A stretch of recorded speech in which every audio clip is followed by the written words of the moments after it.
आज हम जानने वाले हैं इस संसार की सबसे पहली प्रेम कहानी के बारे में, जिसमें न कोई शर्त थी, न कोई बंधन, बस एक दृढ़ता थी, एक श्रद्धा थी। इस कहानी में रंग भी है और दुख का संग भी। यह है शिव और सती की अमर प्रेम कहानी, जिसमें प्रेम है, त्याग है और अंत में एक नई शुरुआत है। तो आइए जानते हैं इस महान प्रेम कथा को, सती कथा को। सती!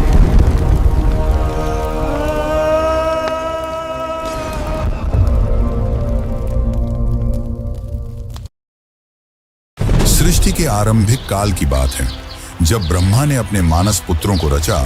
उन्हीं में से एक थे दक्ष प्रजापति, अत्यंत बुद्धिमान परंतु उतने ही अहंकारी। दक्ष को अपनी योग्यता, अपनी शक्ति और अपने सृष्टिकर्ता के कुल से उत्पन्न होने का बड़ा अभिमान था। उसने वर्षों की तपस्या की और देवताओं से वरदान पाए संतान की प्राप्ति के लिए। उसकी यह तपस्या रंग लाई और उसे एक अत्यंत दिव्य कन्या की प्राप्ति हुई, वही जिसे हम आज देवी सती के नाम से जानते हैं। सती का जन्म किसी साधारण कन्या की भांति नहीं हुआ था। उनका स्वरूप स्वयं शक्ति का अंश था। कहते हैं वह स्वयं आदि शक्ति का अवतार थी। दक्ष को अपनी पुत्री पर गर्व था, लेकिन साथ ही उसके मन में एक अभिलाषा थी कि वह अपनी इस कन्या का विवाह किसी महान देवता, किसी वैभवशाली राजकुमार या किसी प्रतिष्ठित गृहस्थ से करेगा। उसे यह कल्पना भी नहीं थी कि उसकी पुत्री का हृदय वहां बन चुका है, जहां वैभव का कोई मोल नहीं, जहां वैराग्य ही आभूषण है, भगवान शिव। देवी सती बचपन से ही विचित्र स्वभाव की थी। अन्य कन्याओं की तरह ना तो उन्हें श्रृंगार में रुचि थी, ना ही राजसी जीवन की भव्यता में। जब जब वह शिव की चर्चा सुनती, जब किसी आर्षि द्वारा शिव की महिमा का वर्णन होता, उनका हृदय गहरे भावों से भर उठता।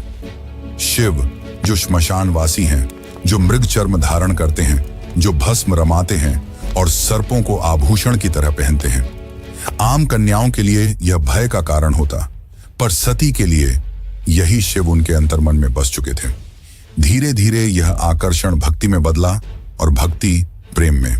अब सती का एक ही लक्ष्य था, शिव को पति रूप में प्राप्त करना। पर यह मार्ग आसान नहीं था। जब दक्ष को सती की इच्छा का आभास हुआ तो वह क्रोधित हो उठा। उसकी आंखों में तो शिव एक जंगल में भटकने वाले योगी मात्र थे। उसने सती को समझाने का प्रयास किया कि वह किसी योग्य, राजसी और सम्माननीय वर को चुने, पर सती अब निर्णय कर चुकी थी। उन्हें किसी धन, वैभव या पद की आवश्यकता नहीं थी। उन्हें चाहिए था वह परम पुरुष जो संन्यास में भी पूर्ण है, जो मौन में भी संपूर्ण है। और इसी लक्ष्य के लिए सती ने आरंभ की कठोर तपस्या। पर्वतों की गुफाओं में प्रचंड वायु और वर्षा के बीच सती ने भोजन तक त्याग दिया।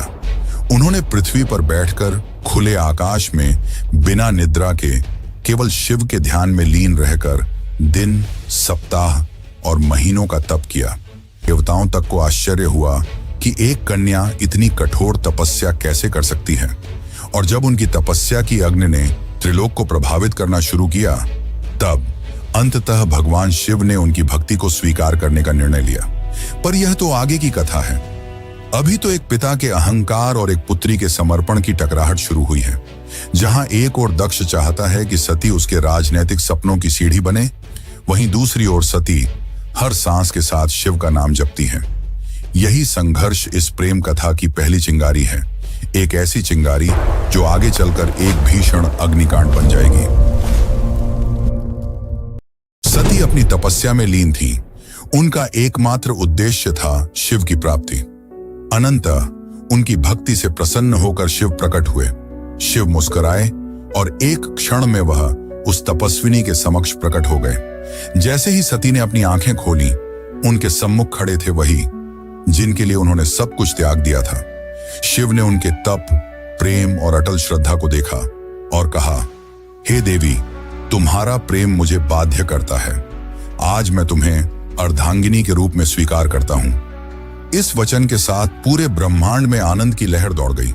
देवताओं ने पुष्प वर्षा की और फिर आया वह शुभ दिन जिसका साक्षी स्वयं ब्रह्मा, विष्णु और सारे लोग हुए। शिव और सती का दिव्य विवाह। शिव बारात लेकर स्वयं कैलाश से निकले, पर यह कोई साधारण बारात नहीं थी।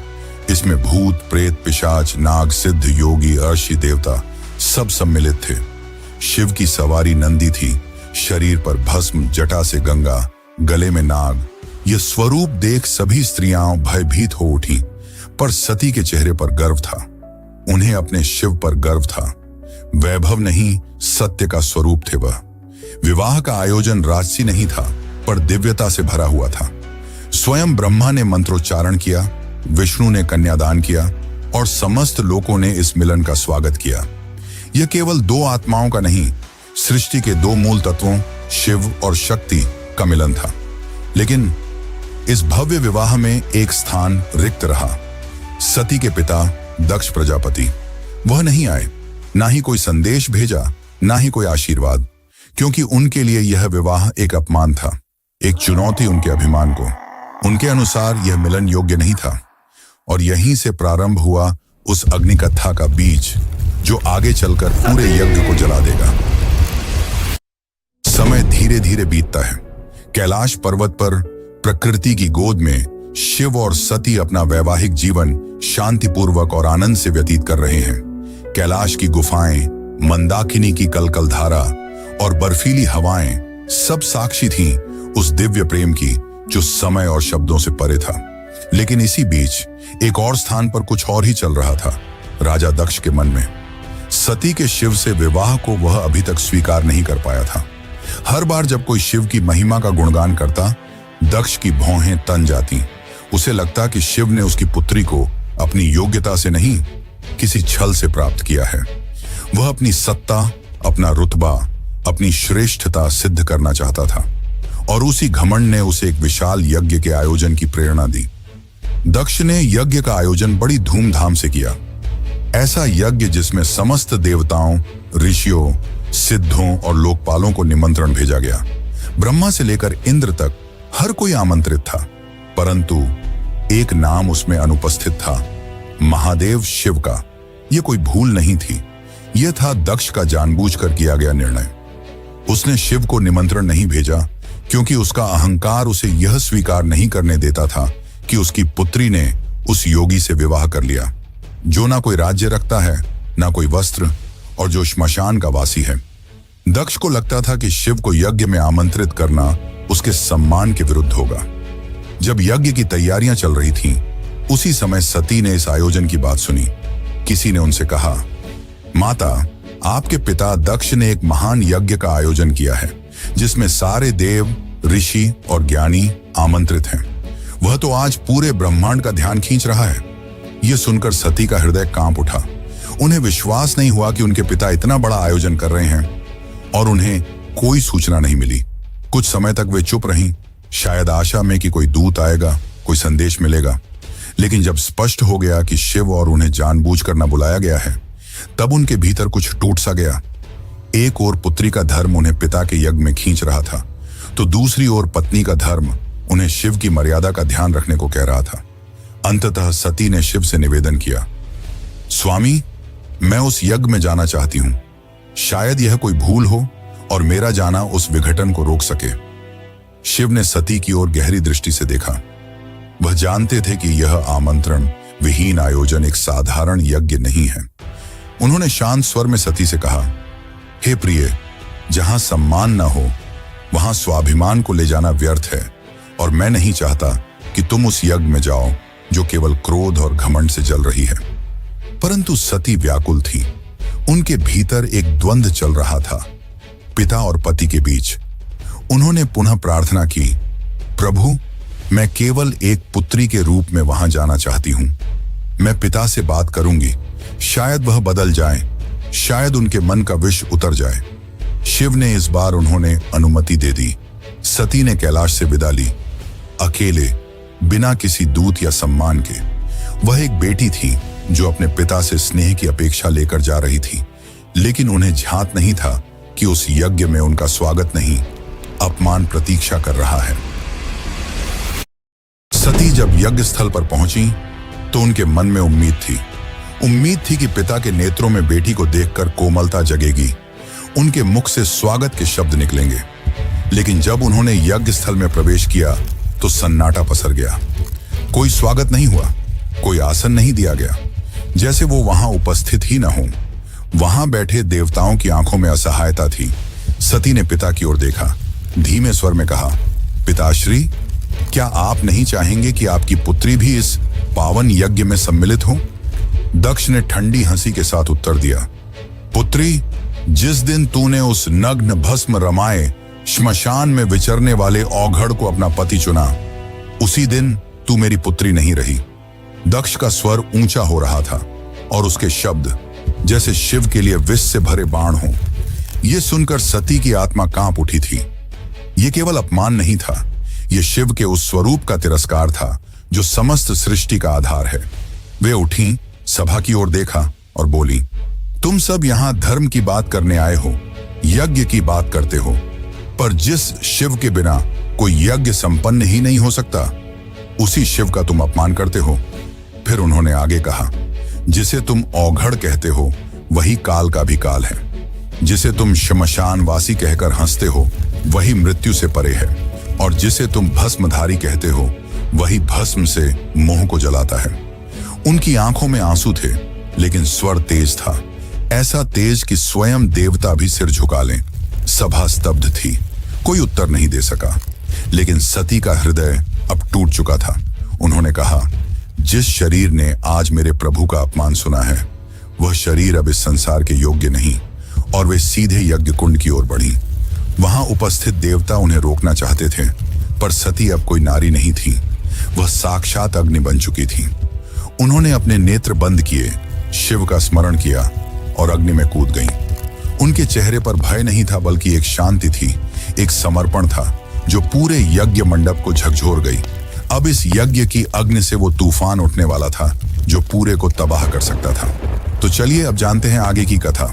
लेकिन उससे पहले अगर आपको वीडियो अच्छी लग रही है तो वीडियो को लाइक जरूर करें और कमेंट में लिखें, हर हर महादेव। कैलाश पर शांति थी, पर वह शांति तूफान से पहले की थी। जब भगवान शिव को यह ज्ञात हुआ कि उनकी अर्धांगिनी अग्नि में समर्पित हो गई, तो उनके हृदय में तूफान उमड़ पड़ा। आंखों में वेदना, मन में शून्यता और आत्मा में आग। ये वो शिव थे जिनका क्रोध ही प्रलय कहलाता है।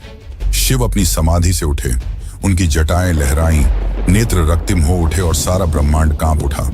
फिर अपने दोनों हाथों से अपनी जटाएं पकड़ी और उन्हें पृथ्वी पर पटक दिया। उसी क्षण पृथ्वी फटी और उस क्रोध की ज्वाला से प्रकट हुआ एक रूप, भयंकर, तेजस्वी और अजेय, वीरभद्र।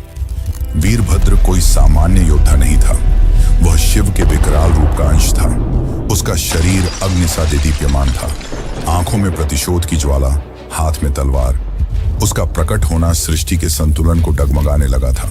वीरभद्र प्रचंड गति से दक्ष के यज्ञ की ओर बढ़ चला। जिस दिशा में वह चलता, धरती कांपती, आकाश बदलता और देवताओं के हृदय कांप उठते। जैसे ही वीरभद्र यज्ञ स्थल पर पहुंचा, आकाश में अंधकार छा गया और वीरभद्र प्रकट हो चुका था। उसकी उपस्थिति मात्र से यज्ञ की अग्नि थर्रा उठी। वह बिना रुके आगे बढ़ा। पहले यज्ञ वेदी को तोड़ा, फिर वेद पाठ करने वाले ब्राह्मणों को हटाया। उसकी आंखों में एक ही लक्ष्य था, दक्ष। वीरभद्र के सामने कोई नहीं टिक सका। वह अकेला था, परंतु अजेय। उसके प्रत्येक प्रहार में शिव का शाप था और हर गर्जना में सती का विलाप। अंततः वह दक्ष के सामने पहुंचा। दक्ष अब भी अपने अभिमान में डूबा था। वह चिल्लाया, मैं यज्ञ करता हूं, मुझे कोई छू नहीं सकता। वीरभद्र ने उसकी आंखों में देखा और कहा, तू पिता कहलाने योग्य नहीं। आज तुझे उसी अग्नि में भस्म करूंगा जिसमें तूने धर्म का मजाक उड़ाया। और एक ही झटके में वीरभद्र ने अपनी तलवार से दक्ष का सिर धड़ से अलग कर दिया। पूरी सभा में सन्नाटा छा गया। देवता स्तब्ध रह गए। यज्ञ की अग्नि बुझ गई और पृथ्वी पर सिर्फ राख रह गई। वो राख जो अहंकार, अधर्म और अपमान की अंतिम परिणति थी। वीरभद्र शिव की आज्ञा पूरी कर चुका था, पर यह कहानी यही नहीं रुकती। अब आएगा वो क्षण जब शिव स्वयं यज्ञ स्थल पर पहुंचेंगे, सती के शव को उठाएंगे और सृष्टि में संतुलन डगमगाएगा। जब महादेव यज्ञ स्थल पर पहुंचे, उन्होंने सती के जले हुए शरीर को देखा। वह दृश्य ऐसा था जिसने स्वयं काल को रुला दिया। शिव ने धीरे से कंपाते हाथों से अपनी सती को बाहों में उठा लिया। उनकी आंखों से आंसू थे और फिर वह चल पड़े। शिव सती के शव को अपनी गोद में लिए पूरे ब्रह्मांड में भटकने लगे। उस विरह में जो पूरे ब्रह्मांड को भयभीत कर रहा था, ब्रह्मांड असंतुलित होने लगा। देवता भयभीत हो उठे। यदि शिव यूं ही विलाप करते रहे तो सृष्टि का संतुलन टूट जाएगा, प्रलय आ जाएगा।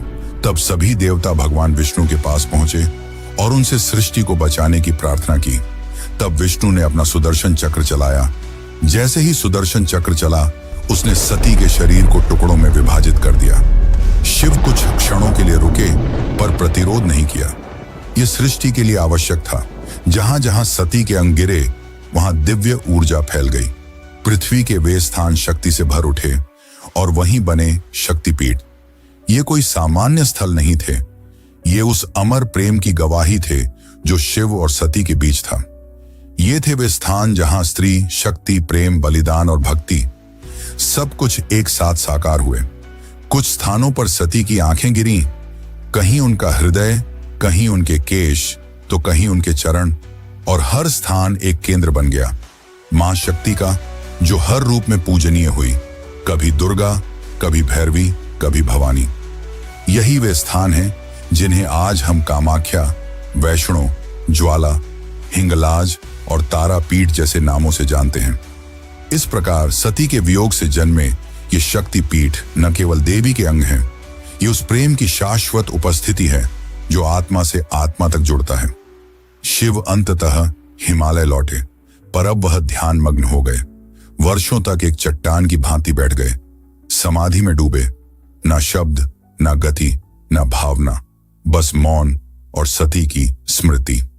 काल की धारा आगे बढ़ती है, युग बदल जाते हैं, पर कुछ कहानियां समय की सीमाओं से परे होती हैं, और सती की कथा उन्हीं में से एक है। वह प्रेम जो अग्नि में तपकर शुद्ध हुआ था, वह विरह जो तांडव बन गया था। उस अधूरी यात्रा को अब पूर्ण होना था, पर यह कहानी यहां समाप्त नहीं होती। प्रेम का सफर यहीं पर रुकने वाला नहीं था। जहां अग्नि ने प्रेम का रंग दिखाया था, वहीं से एक नई दास्तान का पैगाम आने वाला था। सती के बलिदान से जो प्रेम जला था, वही आग पार्वती के रूप में फिर फलने वाला था। यह अंत नहीं, यह शुरुआत है। शुरुआत है एक अमर, अनसुनी और अनोखी प्रेम कहानी की। यह शुरुआत है शिव और पार्वती की। यह शुरुआत है एक नए युग की।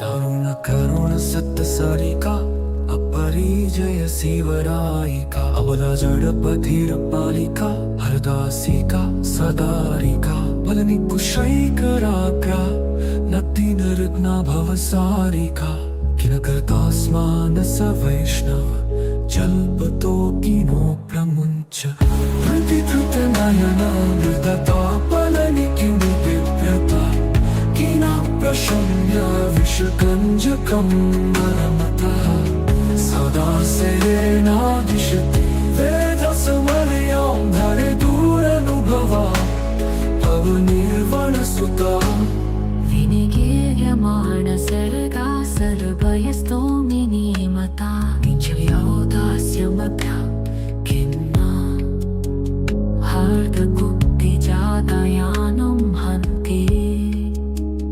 प्रच्युतिबद्धप्रजल्पं क्रुद्धा धरे दुरनुभवा भवनिर्वणसुता हृदि धृतनयनमृदता प्रबलनि किं बिभ्रतः किन प्रशम्य विषकञ्जकं नर्मतः सदा सेनादिशति वेदसमर्यां धरे दुरनुभवा भवनिर्वणसुता